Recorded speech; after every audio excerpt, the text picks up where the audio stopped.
Michaela Chester here for NCAA.com, and I'm back for another edition of Power 10 Rankings after Week 11. Here it is, guys. Texas is number one, and no surprise here. The Longhorns were number one in last week's AVCA poll and the NCAA Committee Top 10 Rankings. They moved to 11-0 in the Big 12 with a sweep over Oklahoma this past week. Micaiah White put up 20 kills and 15 digs in her sixth double-double of the season. Logan Eggleston and Breon Butler looked good too, and the Longhorns stay on top. At number 2, I switched it up a bit because I had a slight change of heart.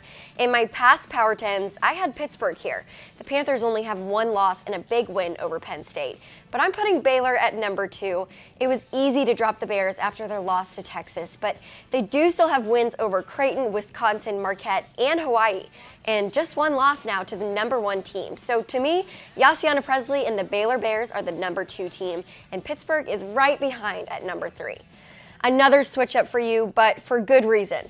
Kathryn Plummer is back. I mean really back, as in 15 kills on 636 hitting back. So what does that kind of mean? Stanford is back. The Cardinal moved back into the top 5 for me with Plummer's return and 2 sweeps this past weekend. They will get their chance to redeem themselves over 2 teams that gave them trouble, USC and UCLA, this upcoming week. Jenna Gray registered her 5,000th career assist in the win over Arizona this past Saturday. Wisconsin moves down, but not much after its loss to Ohio State this weekend.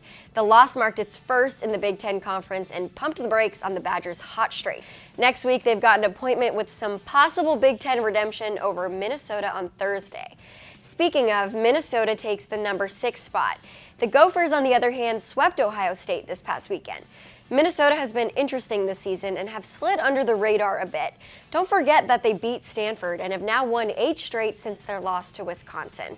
At 7, we've got Nebraska, who has ups and downs as well. The Huskers fell to Purdue in 5, then gained a top-ranked win over Penn State in 5.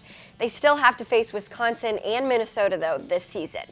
In their latest match, the Huskers hit .420. That was their second best efficiency of the season, and Lexi Sun had 14 kills on .444 hitting. To round out my Power 10, my last 3 look a bit different.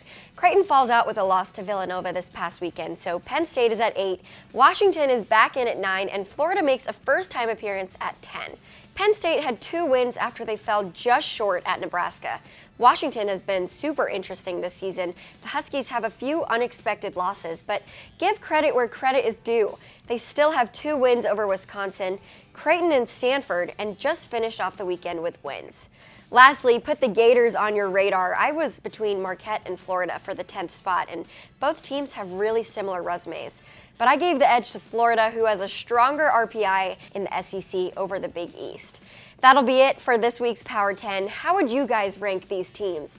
Still a lot more volleyball to go down, though, so follow along with it all on NCAA.com and NCAA Volleyball Social.